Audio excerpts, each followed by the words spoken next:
Hola, con gusto de saludarles. Este jueves no podía estar con ustedes en la clase presencialmente o virtualmente, pero bueno, se las dejo grabadas. Vamos a esperar a que si hubiese alguna pregunta, alguna duda, bueno, pues en la próxima lección lo pudiésemos resolver. Nos toca ya iniciar nuestra sesión número 9. Vamos a dividir esta sesión número 9 en dos bloques. Vamos a empezar con el primer bloque, que es lo que tiene que ver con el misterio de la Santísima Trinidad en el Magisterio. ¿Cuáles son las enseñanzas que el Magisterio nos da precisamente acerca de la Santísima Trinidad? Entendamos pues, el Magisterio es esa enseñanza de la Iglesia que se encarga de velar por el depósito de la fe. ¿Dónde se justifica el magisterio para comenzar con esto, no? Cuando Cristo el Señor le encarga a los apóstoles que vayan y enseñen a todas las naciones aquello que ellos han aprendido, entonces los apóstoles están recibiendo lo que llamamos el depósito de la fe, aquello que contiene lo que creemos. Y así los sucesores de los apóstoles a lo largo de la historia van a tener esta tarea, van a tener esta obligación de custodiar lo que Cristo ha enseñado. En el misterio de la Santísima Trinidad, pues nosotros podemos encontrarnos con que a la hora de tratar de comprenderlo, pues va a haber distintos momentos en los cuales surgen pensamientos que son erróneos, que llamamos las herejías, y el magisterio se va a encargar de tratar de decir a aquellos autores, pues que lo que están diciendo no corresponde a la doctrina. A veces tenemos una idea como negativa de las herejías, pero hay que considerar que las herejías en primer lugar obedecen al esfuerzo del ser humano por tratar de comprender el misterio de Dios. Y a la hora de hacerlo, pues sí, quizás en algún momento cometieron pues algunas desviaciones, algunos errores que se encarga el mismo magisterio a través de distintas instancias, pues de ir como corrigiendo, ¿no? Hay autores que supieron corregir su pensamiento, hay autores que no lo hicieron y son a los que llamamos herejes. Pero el hereje ante todo, recordemos, bueno, pues no es alguien que esté actuando por una maldad. Lo que está buscando es comprender el misterio, aunque equivoca el camino. Vamos entonces a ver algunas afirmaciones del magisterio en algunos de sus eventos. Lo primero que nosotros vamos a encontrar es entonces cómo el magisterio de la iglesia pues hace distintas intervenciones a lo largo de la historia para comprender aquel misterio. Ya les decía yo, unos de estos pronunciamientos van a tener una intención muy clara. La intención primera, pues de ir profundizando en lo que es el misterio de la fe. Pero también del otro lado van a tener la ocasión de combatir las herejías que se van presentando. Y eso es entonces lo que va a ir moviendo el magisterio. Son como esas dos realidades las que nosotros tenemos ahí en ese sentido. Damos un paso más entonces ahora a lo que vamos viendo. En la antigüedad, ¿qué textos encontramos que nos ayudan a comprender esto? Se subraya primero la carta a Dionisio. Dice Dionisio en su carta, ¿no? Es necesario afirmar que el Verbo está unido con el Dios del universo y que el Espíritu Santo habita y permanezca en Dios, y es hablar de un solo Dios. Entonces ya se estaba viendo esta necesidad. ¿Cómo hacer, cómo articular esta afirmación de que tenemos un solo Dios en tres personas distintas, ¿no? ¿Cómo comprender esto? Y es aquí donde vemos esa necesidad. El Verbo está unido con Dios, el del universo, le llama así a Dios Padre, y lo mismo el Espíritu Santo, ¿no? Se trata de un solo Dios. Esto va a dar origen a lo que se llama la doctrina de la pericóresis. En algún momento yo ya se las había planteado. Esta doctrina de la pericóresis les ponía ese ejemplo así muy burdo incluso, ¿no? Haciendo una analogía, una comparación. La pericóresis significa que donde está actuando una persona de la Santísima Trinidad, ahí están las otras dos presentes. Yo les decía, como luego cuando van las señoras, ¿no? Que van al baño y no van solas, ¿no? Van acompañadas, donde va una, va la comadre y va la otra comadre, ¿no? Pues hagamos de cuenta que así actúa Dios. A lo mejor nosotros atribuimos la obra de la creación al Padre Dios, pero no significa que el Hijo y el Espíritu Santo no estuvieran ahí presentes. También están presentes. La obra de la redención, cuando Cristo nos salva en la cruz, se la atribuimos precisamente a Cristo, al Hijo de Dios, pero no significa que el Padre y el Espíritu Santo no hayan estado. Y también la acción del Espíritu Santo, que es santificar, está presente tanto el Padre como el Hijo. Esto es la pericóresis, de tal manera que afirmamos que es un solo Dios, en las tres personas distintas, y que están actuando, ¿no? Están actuando siempre juntas. Este texto de esta carta a Dionisio va a condenar el triteísmo. Por un lado, el triteísmo de hablar de tres dioses. Nosotros hablamos de tres personas, un solo Dios y tres personas. Pero acá, bueno, pues decía que había tres dioses, pero afirmar que hay tres dioses, pues es un problema. Es un problema porque tenemos que afirmar que uno de esos dioses, pues está antes que los otros dos. Es decir, entonces uno es Dios y el otro son como ya subdioses, ¿no? Este fue como el creador de los otros. Entonces no podemos afirmar un triteísmo porque tenemos que afirmar uno solo al inicio. Esto es lo que se condena. Y luego se condena una herejía que se llamó el sabelianismo de Sabelio, donde era un monoteísmo rígido, que entonces ahí las personas divinas quedan reducidas a la apariencia. ¿Cómo podemos poner este ejemplo? Yo luego les manejo el ejemplito de la Barbie, ¿no? La Barbie, pues que se viste de la Barbie doctora, la Barbie maestra, la Barbie no sé qué cosa. Es una sola Barbie, pero se viste de tres modos diferentes. Sabelio y sus seguidores, pues más o menos así van a hacer la comparación. Dado que se tiene que afirmar que es un solo Dios, entonces su monoteísmo es muy rígido. Solo hay un solo Dios. A veces sale como Padre, a veces sale como Hijo, a veces sale como Espíritu Santo. Entonces, esta carta de Dionisio combate tanto el triteísmo como ese monoteísmo muy rígido. Vamos a ir viendo. Más adelante tenemos ahí el primer concilio de Nicea. Desde el primer concilio de Nicea lo que sale ya es el credo que nosotros tenemos en nuestra fe. Démonos cuenta, ¿no?, de lo antiguo que es ese credo que nosotros pues ahí tenemos. ¿Qué es lo que nos dice el credo? ¿Qué afirmamos? ¿No? Que creemos en un solo Dios, que es Padre omnipotente, en un solo Señor, Jesucristo, Hijo de Dios, nacido de la misma naturaleza, de la misma substancia del Padre. Es consubstancial al Padre. Y creemos en el Espíritu Santo. Entonces, lo primero que se afirma en este concilio es precisamente que creemos en un solo Dios y tres personas divinas. Ahora, aquí lo que se saca es le llama la doctrina de la consubstancialidad. Es decir, que tanto el Padre como el Hijo tienen la misma substancia, la misma naturaleza, participan de la divinidad. Y esto es para combatir la herejía de Arrio, que vamos a ver más adelantito. Ya en el primer concilio de Constantinopla, este credo que se había hecho en Nicea se va como a pulir, se le van a dar unos retoques y ya tenemos esa formulación definitiva. Aquí se distingue en la Trinidad una sola substancia, en el término griego ousia, que significa pues la divinidad, y tres personas. La persona en el griego se dice la hipóstasis, ¿no? Tres personas divinas, una sola substancia. Y la característica de este concilio es que se profundiza en la doctrina sobre el Espíritu Santo. Más adelante vienen lo que son los sínodos toledanos. Allá en Toledo se hacen esas reuniones sinodales.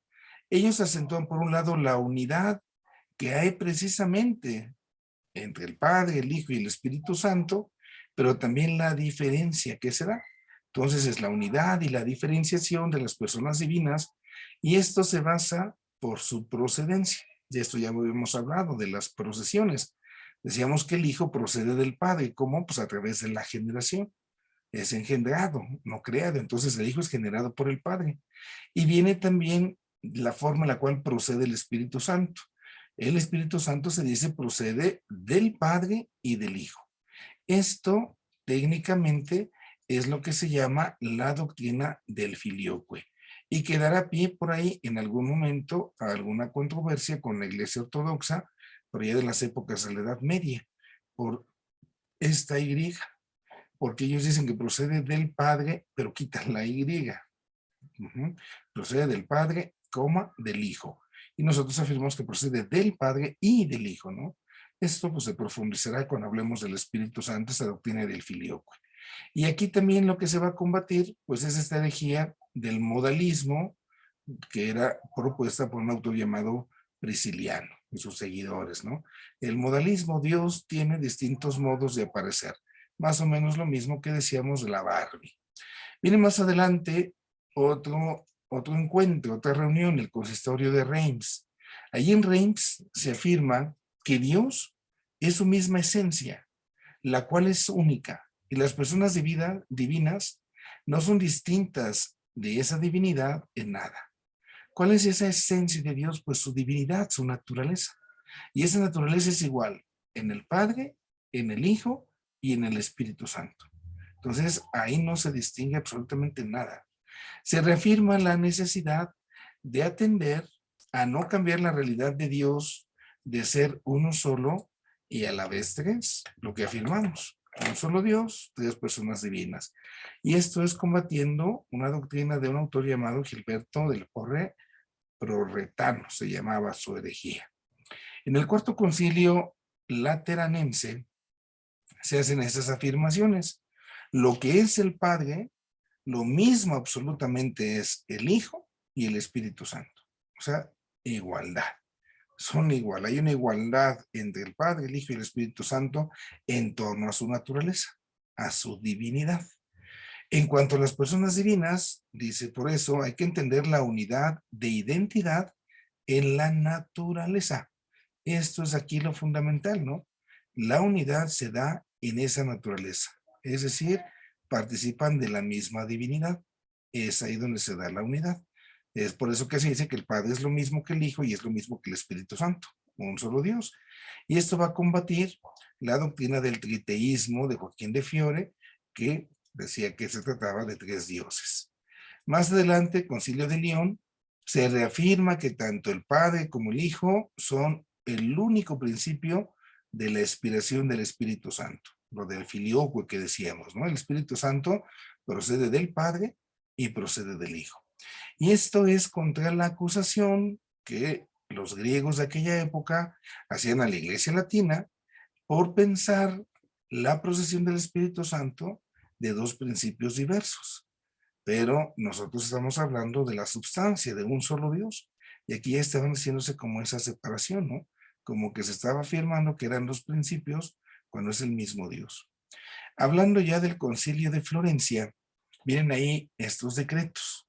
El decreto Letten Turcelli, ahí se reafirma otra vez, ¿no? La procesión del Espíritu Santo procede del Padre y del Hijo.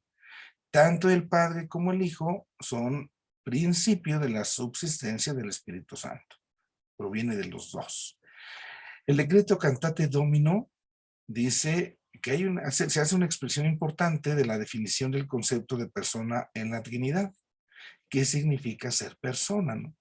¿Cuál es esa realidad, ese concepto que se utiliza para aplicárselo a Dios?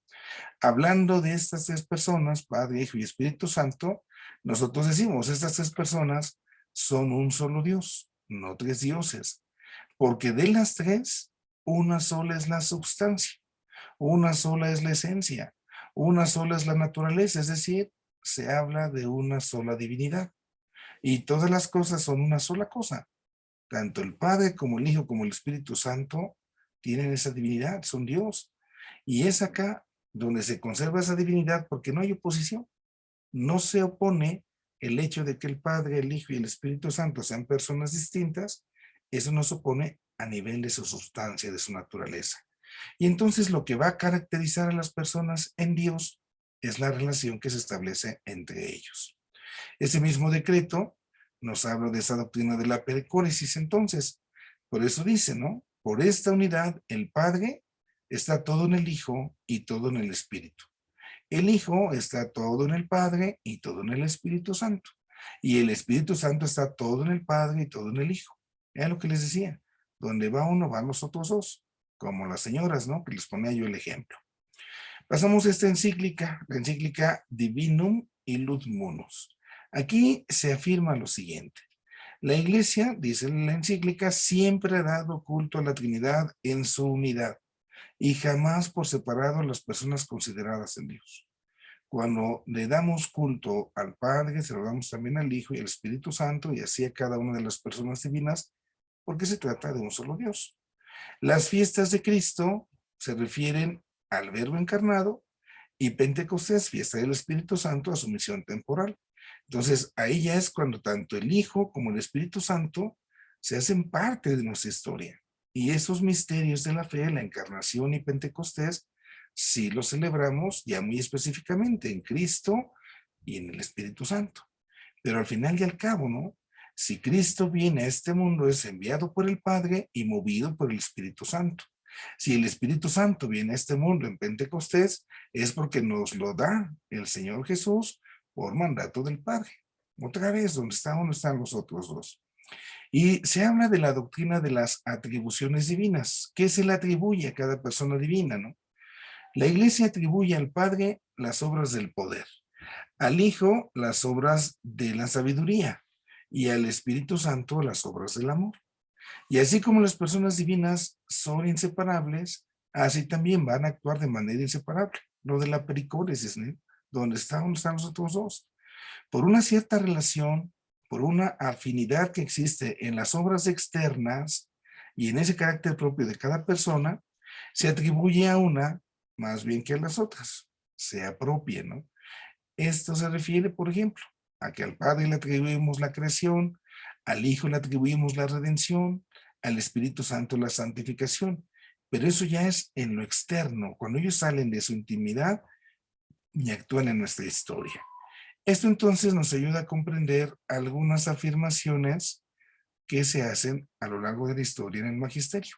Aquí es importante recordar que ahorita estamos haciendo estas afirmaciones. Vamos a dar paso ahorita a las herejías que combatieron estos eventos del magisterio. Y ya a partir de las sesiones siguientes vamos a ir profundizando cada una de las personas divinas para ir comprendiendo cada uno de estos elementos. Ahorita lo estamos haciendo así como de manera general. Voy a dar paso ahora a compartir otra pantalla que tiene que ver ahora con las herejías, pues que se tenían precisamente en torno a la Santísima Trinidad. ¿Cuáles fueron esas herejías trinitarias que se fueron dando? Vamos primero con el monarquianismo. El monarquianismo viene de estas raíces griegas. Mone significa solo y arqué o arge significa principio. Esta monarquía o este monarquianismo, ¿qué propone? ¿Qué nos dice? La existencia de un solo principio y de un único gobierno.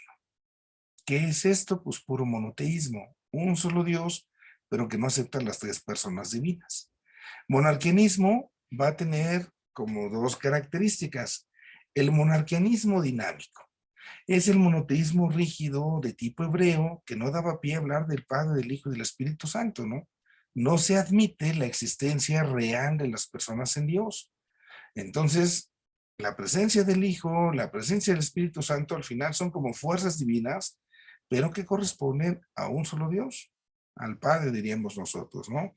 Dentro de estos autores de este monarquianismo dinámico, hay ciertas, dentro de la iglesia, la primera iglesia cristiana, hay ciertas sectas judaizantes. Recordemos cómo los primeros cristianos, pues vienen precisamente surgiendo de la religión judía. Y entonces en esas comunidades judías que están conociendo a Cristo, pues va habiendo una especie de conversión. Y en esta conversión obviamente se viene arrastrando lo que ellos tenían como su bagaje cultural anterior. Y hay quienes quieren judaizar el cristianismo, quieren devolverle elementos judaizantes, pero pues ya no van a corresponder, ya no van a cuajar bien, ¿no? Teodoto, él decía, Jesús no era Dios, Jesús solamente era un hombre que había nacido milagrosamente de una virgen. Sus milagros se explicaban porque las potencias de Dios obraban en él después de que fue bautizado en el Jordán, porque en ese momento recibió la fuerza divina que él llama el Espíritu Santo. Esto entonces nos pone ya como Dios Padre y Jesús solamente es hombre. De Dios Padre, del único Dios, salen como poderes, llegan a este hombre que lo hacen como un superhombre. Esos poderes son como el Espíritu Santo y es esa parte en la que nosotros debemos ahí de tener en cuenta, debemos de comprender cómo nosotros de veras tenemos que tomar conciencia de esto, ¿no? Un solo Dios, Cristo solo hombre y el Espíritu Santo pues como una especie de polvitos mágicos para que éste actúe, ¿no? Y es esa parte la que se está teniendo en consideración. Aquí nosotros nos estamos dando cuenta precisamente cómo estas potencias divinas de las que habla Teodoto, pues sí, hacen al Hijo y al Espíritu Santo, pues cualquier cosa menos Dios. Esto puede parecerse un poco actualmente a testigos de Jehová. Los testigos de Jehová no aceptan a Cristo como Dios. Sí lo ven como hijo de Dios, sí lo ven como alguien creado por Dios, pero no de la misma naturaleza del Padre. Esta es la gran diferencia que se corresponde con este grupo, con los testigos de Jehová. Para ellos solamente hay un solo Dios, Jehová, y Cristo no es Dios, no ocupa ese papel de Dios. Es muy interesante si vemos una Biblia de testigos de Jehová, en el Evangelio de San Juan, en el capítulo primero, si ustedes se pueden analizar así con mucho, pero con mucho detalle, se van a dar cuenta de diferencias que parecen imperceptibles, parecen mínimas. Son cuestiones de proposiciones.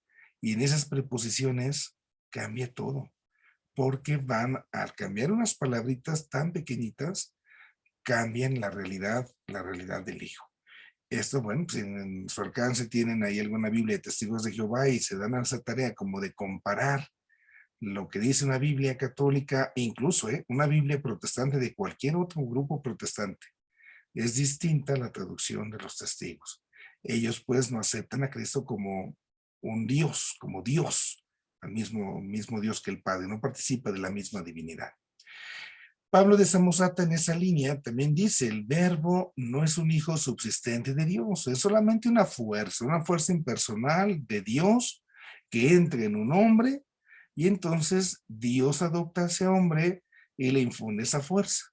Esta herejía va a agarrar forma y se va a llamar por eso el adopcionismo. Entonces aquí lo que Jesús está haciendo solamente pues es adoptado. Es un adoptado por Dios Padre y le concede al Espíritu Santo, que es como ese poder para que pueda actuar, para que pueda hacer milagros, pero al final y al cabo no es Dios, no es Dios. Solamente es un hombre elegido por Dios y lo pone pues de esa manera. Esta es esta herejía del monarquianismo dinámico. Nos damos cuenta nosotros de cómo lo que se está poniendo aquí delante, pues es ese monoteísmo rígido. Hay otro monarquianismo que se llama modalista. Aquí en el modalismo se hace como una especie de cambio. En el monarquianismo dinámico, en el adopcionismo, ahí es Dios y adopta un hombre, ¿no? Acá en el modalismo no.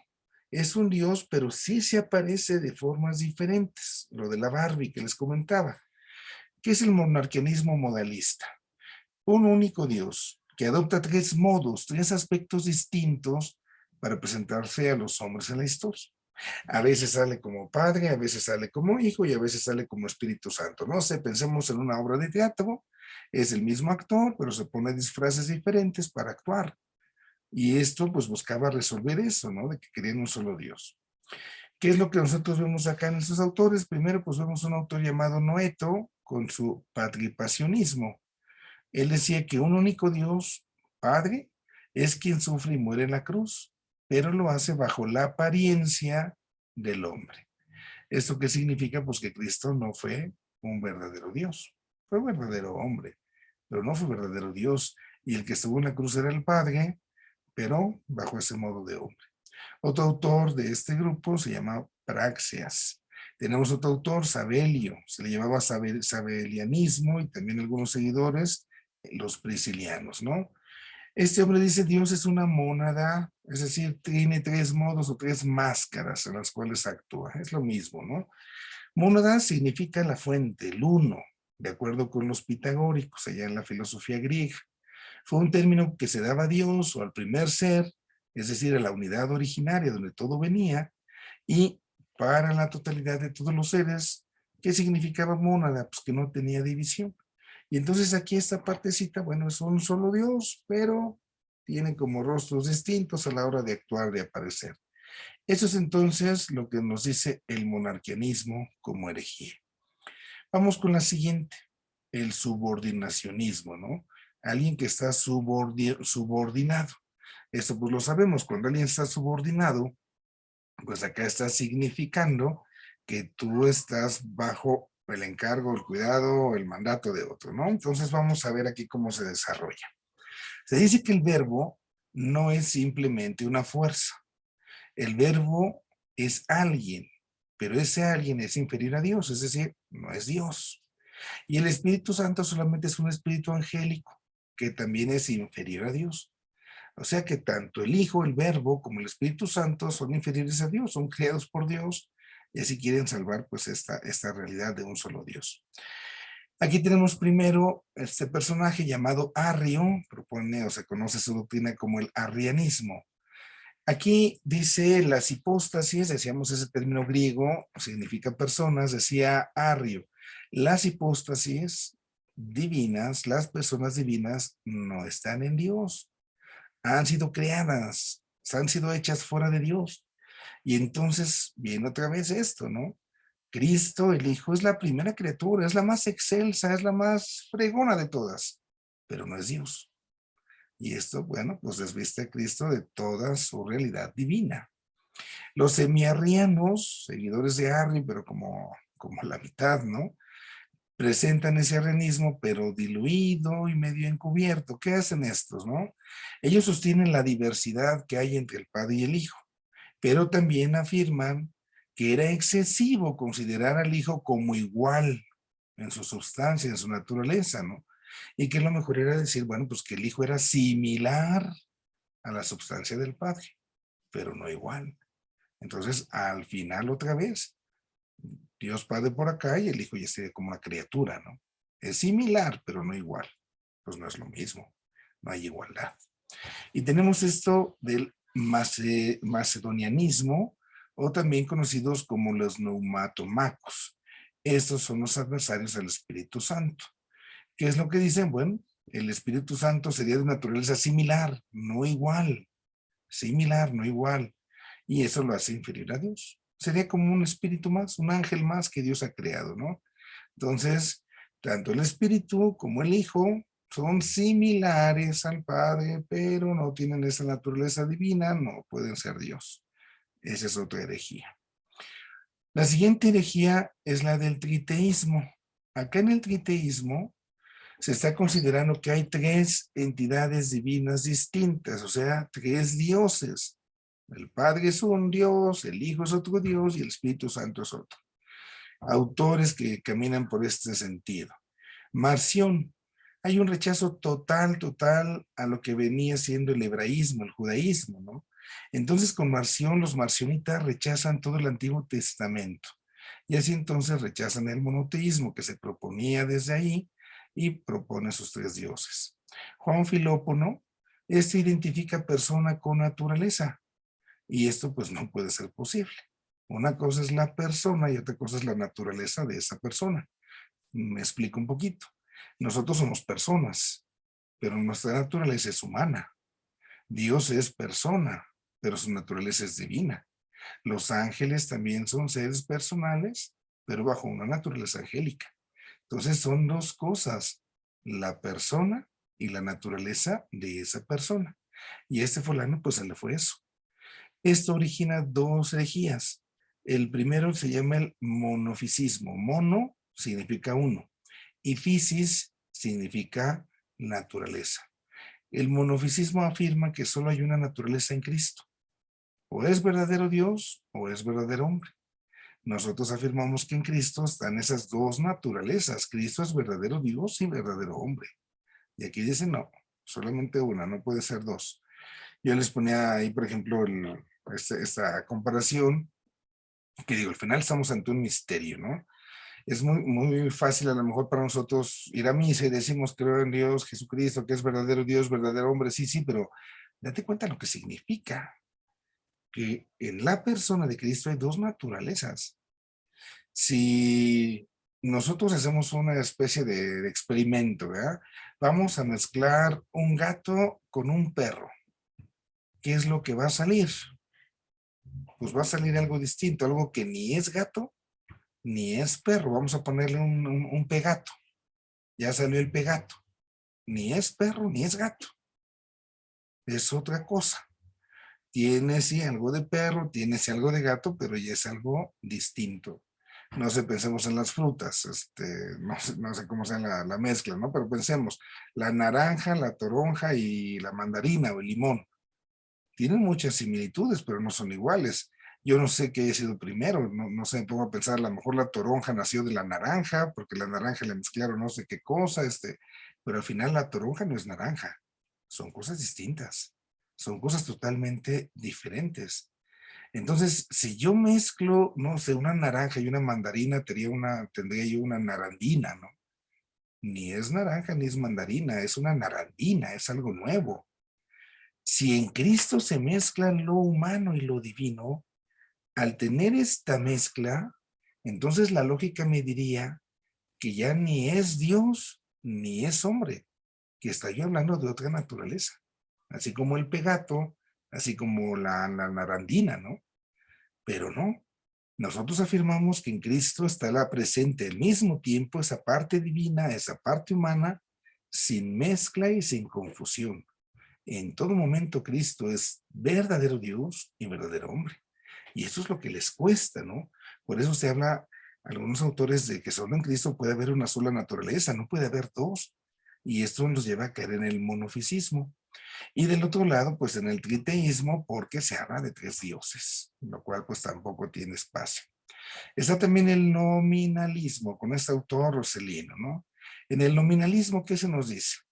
En la Trinidad hay tres realidades individuales, separadas entre ellas, que están unidas solo por armonía, por voluntad, porque pueden, porque quieren, pero no por naturaleza.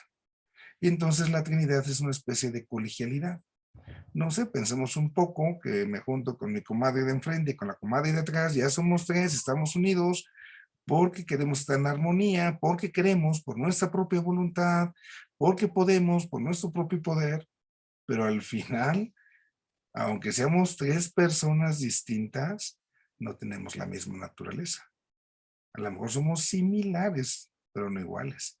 Y esa es la diferencia. El nominalismo tampoco le atina, no le dan el clavo. Bien, también los porretanos, ¿sí? Con este Gilberto Retorre. Ellos aquí nada más echan todavía una más, ¿verdad? Ellos hablan que en Dios hay cuatro realidades distintas. El Padre, el Hijo y el Espíritu Santo, las tres personas, pero agregan una cosa que llaman la no persona, que sería la divinidad.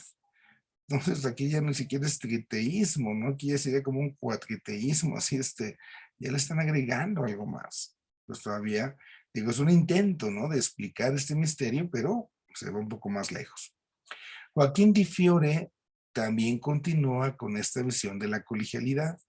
Entonces, al Padre, el Hijo y el Espíritu Santo, esta visión, este colegio que son entre las personas divinas, se manifiesta sucesivamente en la historia, ¿no? Y así como que en un momento le toca al Padre, en otro momento le toca al Hijo y en otro momento al Espíritu Santo. Y esto pues también deja a cada una de las personas divinas como si fueran tres dioses, pero pues esto no es un problema. Ya les decía yo hace rato, ¿no? Si hay tres dioses, al final tengo que afirmar que hay un Dios que es más que los otros dioses. Y pues ya los otros entonces ya no son iguales, son similares y se viene todo este mal pensamiento. Y Anton Gunther, él dice que Dios es un proceso absoluto de la mente, que hay como tres momentos sucesivos, ¿no? Esto se maneja bajo esos argumentos. Está una tesis, lo contrario es una antítesis, lo que se opone, y el resultado de esta tesis contrapuesta a la antítesis sería la síntesis, ¿no? Al final estamos en la misma lógica, el triteísmo, tres dioses, no solamente un dios y tres personas, sino tres dioses. Entonces aquí las herejías las podemos agrupar de esa manera, ¿no? Estas que afirman el monarquianismo, el subordinacionismo, ¿no? Son como los primeros pasos. Monarquianismo, recordemos, hay un solo Dios y a veces es Padre, a veces es Hijo, a veces es Espíritu Santo. El subordinacionismo, hay un solo Dios y adopta por ahí un hombre y le manda los poderes mágicos del Espíritu Santo, pues tampoco. Y el triteísmo, que es el otro extremo, ¿no? Tres dioses. Y en ese sentido, bueno, pues estamos viendo cómo se van dando las herejías. Dejo de compartir ahorita la pantalla. Esa es la forma como les he separado yo precisamente esta sesión número 9. Por un lado, ¿qué dijo el magisterio? Por otro lado, ¿cuáles son esas herejías que combatió el magisterio? Aquí, como un ejercicio interesante, puede ser que ahora junten ustedes ambas partes de la lección. Si yo estoy viendo esta herejía, no sé, del monarquianismo, ¿cuáles son las afirmaciones del magisterio que combaten al monarquianismo? Si estoy hablando del triteísmo, ¿en dónde se combate el triteísmo? Y así entonces darnos cuenta por qué el magisterio fue combatiendo cada una de estas herejías. A lo mejor hay cosas que el del magisterio en las afirmaciones, así como que, oiga, padre, esto, lo otro, nosotros lo vamos a ir viendo. Vamos a ir entrando ahora en las sesiones siguientes a analizar tanto la persona del Padre como la persona del Hijo, como la persona del Espíritu Santo, una a una, por separado, para ver sus características y ver precisamente cuál es su funcionamiento como la Santísima Trinidad. Bueno, pues con esto termino esta lección. Espero en Dios el próximo jueves poder estar aquí ya con ustedes y dar espacio. Primero, pues si hubiera dudas de esto, del magisterio, de estas herejías, lo que es la sesión 9, responderlas y ya enseguida pues tomar nuestra lección, nuestra sesión número 10. Bueno, pues desde acá les mando mi bendición, le pido a Dios que donde quiera que se encuentren, el Señor los bendiga. Que el Padre, el Hijo y el Espíritu Santo les bendigan hoy y siempre. Así sea.